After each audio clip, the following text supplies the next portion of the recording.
Mary was the patron of virtually every sporting activity here in Dalby.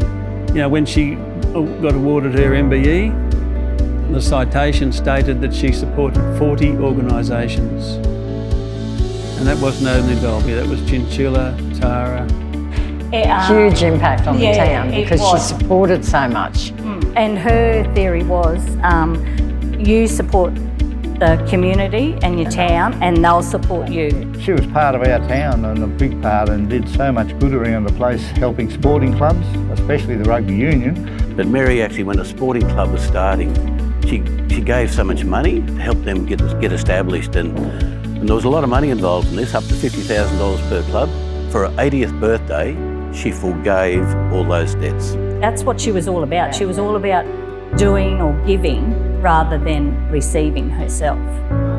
Oh, I think you've just got to look around here to see, Mary, if this complex as good as it is now, owes a lot to her, a lot. Not only financially, but just support. She's always there. Every game she was at, even though we had this clubhouse, she was the home of our club.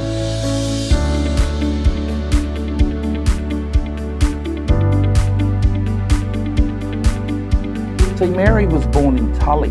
Mary came down here in the 1950s and as a young woman, and started out, working in the hotel and then later on formed a partnership with the owner and then later on took over the control of the hotel herself.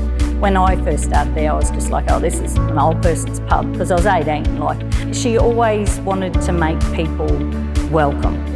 And, she said to me, her words to me the first day I started, there's 5 doors to this hotel. You watch every single one of them all the time. As soon as they hit the door, you say, hello, what would you like? And being 18, I just said, is that being rude? She said, you'll only think that once and I'll leave that with you. And off she went. And I soon learned.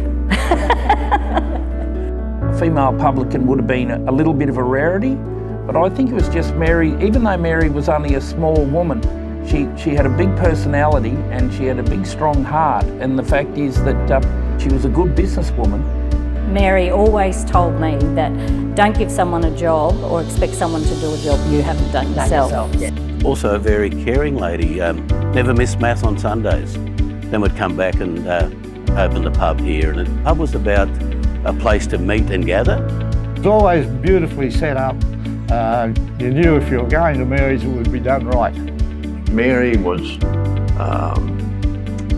very interested in Dalby and in her patrons. They weren't just patrons to her, they were, in a funny sort of way, part of her family.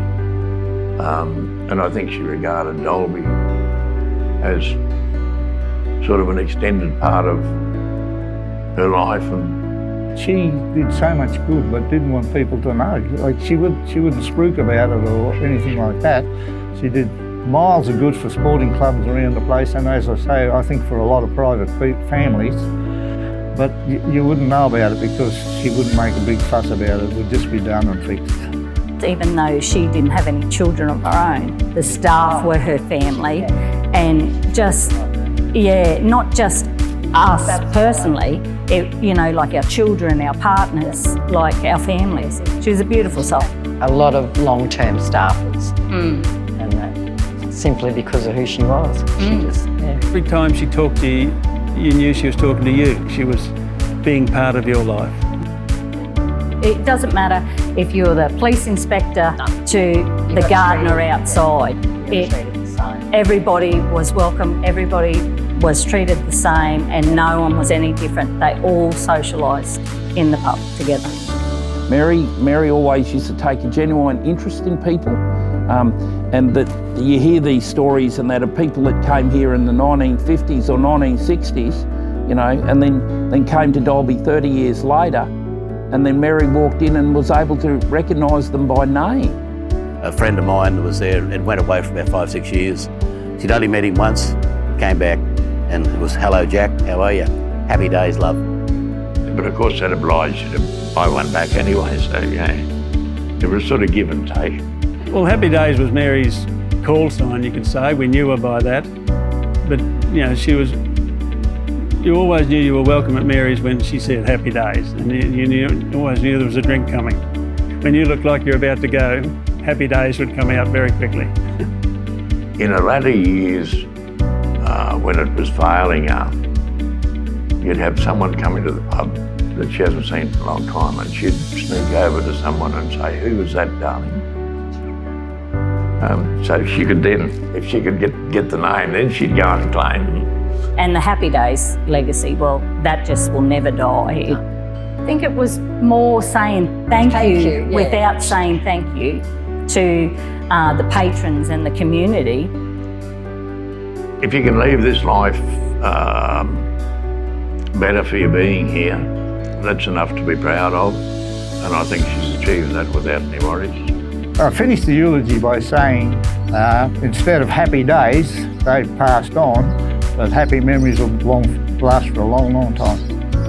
She loved the people, she loved what we had in this region, how we were growing our region, and we continue to do that today. And this space here, Mary's Place, is that tribute to a person that helped grow Dalby many, many years ago and gave so much back to our community.